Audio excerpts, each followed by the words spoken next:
Thank you so much for joining me for this slow stretch this morning.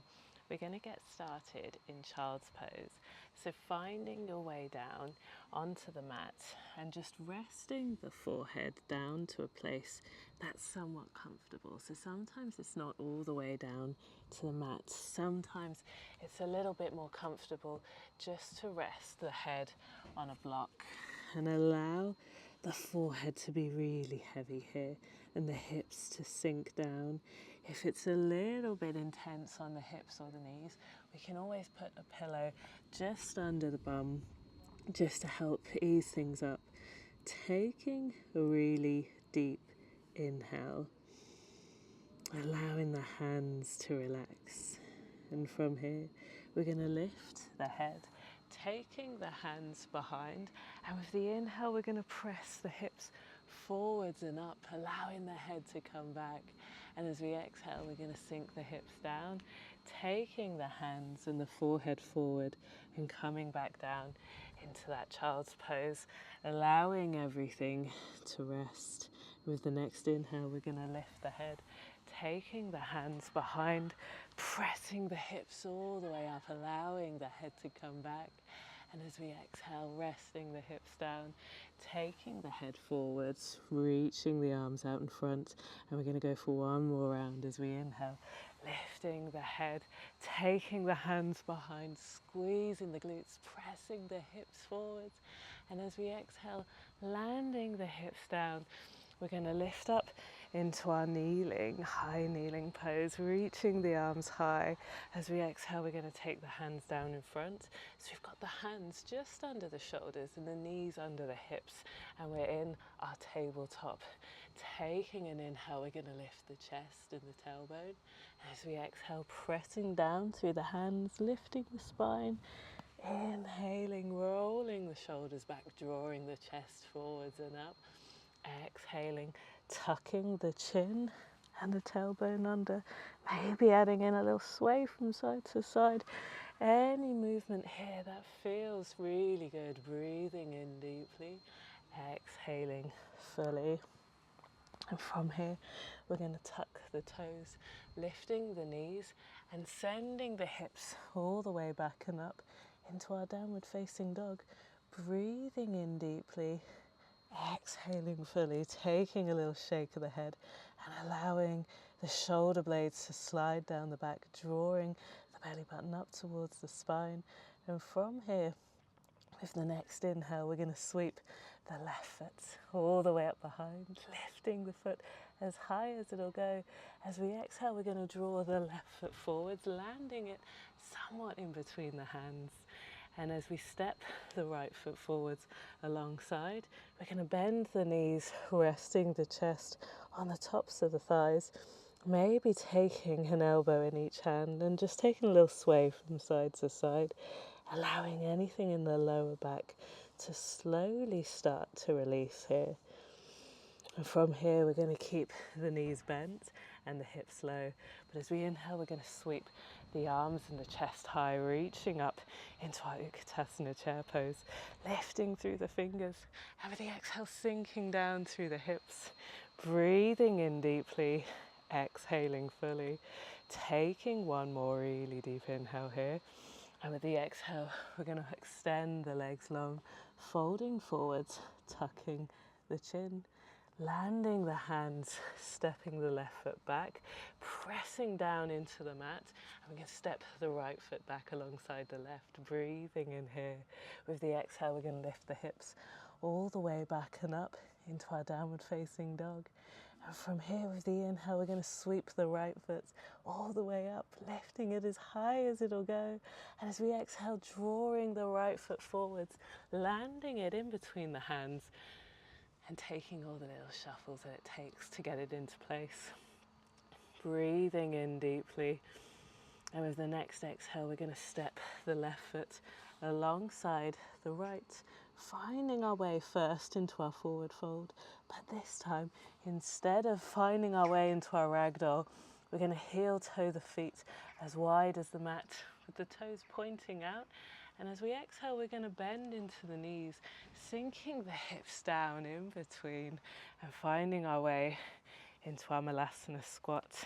So if I turn to face you, we're going to take the elbows inside of the knees, maybe taking the palms to prayer, squeezing the shoulder blades together.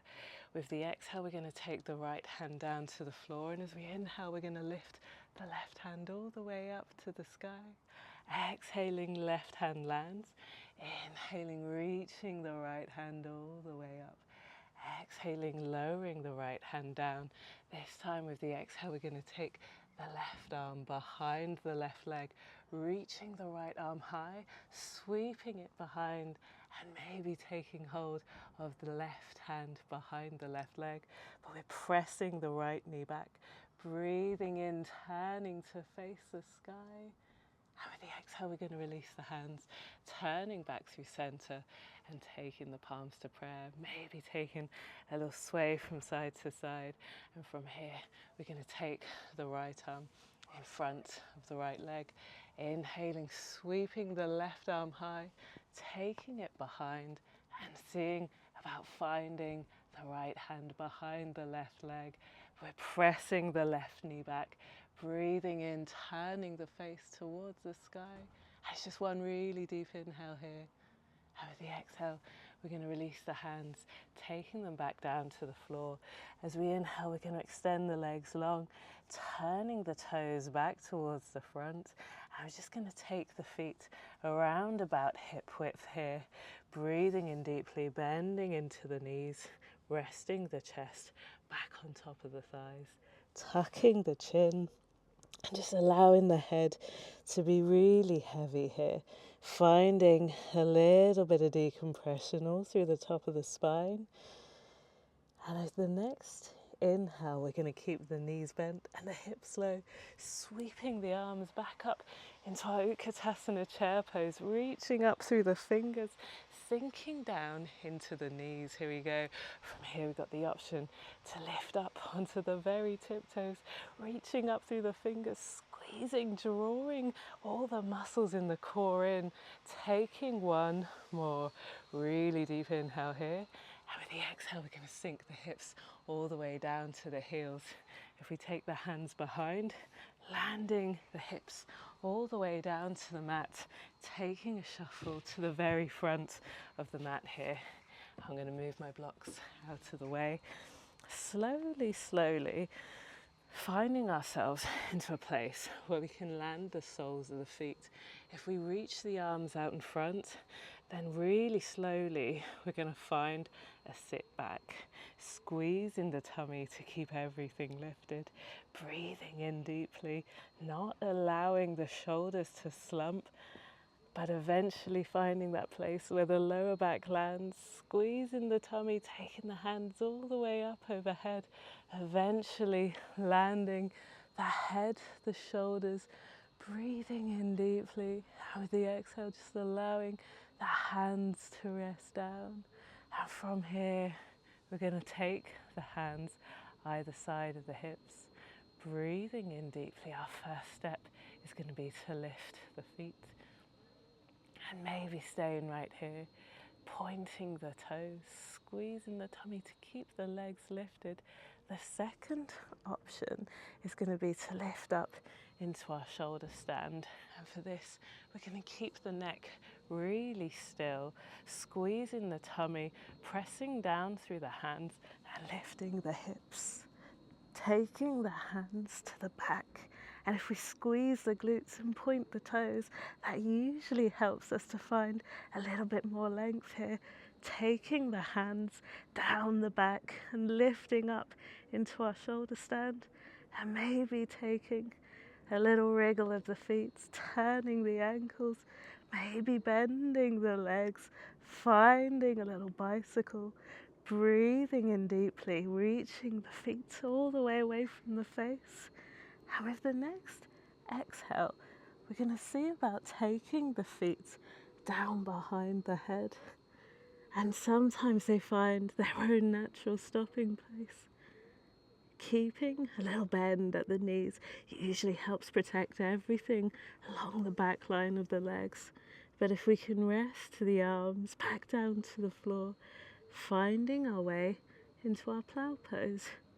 And we're just going to stay for one really deep inhale, lifting the feet back up through our shoulder stand, and then slowly taking the hips all the way back down to the floor. Resting the feet down last, and maybe drawing the knees into the chest, taking a big squeeze here. With the next exhale, we're going to take the arms to cactus, breathing in deeply and exhaling, rolling the knees over to the right, allowing them to find their own natural stopping place. And when they find it, just allowing the top leg to relax as much as it can. And sometimes it means the feet slide away, and that's fine. The last little option is to turn the head to the left. Breathing in deeply and allowing that big twist at the waist to draw your attention to all the sensations as the breath travels through the body. Taking one more really deep inhale here. And with the next, we're going to turn the head back to center, drawing the knees back into the chest. And with the next exhale, rolling them over to the left and allowing them to find that natural stopping place. Checking in with the shoulders and noticing if one is lifted. That's fine. Allowing the feet to slide away if that's what they want to do. The last optional extra is to turn the head to the right. And if you do, it's going to take that twist all the way from the top of the head down through the neck, over the chest, through the waist, across the hips and along the legs. Taking one more really deep inhale here. And with the next, we're going to turn the head back towards the sky, drawing the knees into the chest and maybe taking one last little squeeze. And with the next exhale, we're going to extend the legs long, resting the hands down by the sides, drawing a deep inhale in through the nose, and with the exhale, finding our way to rest.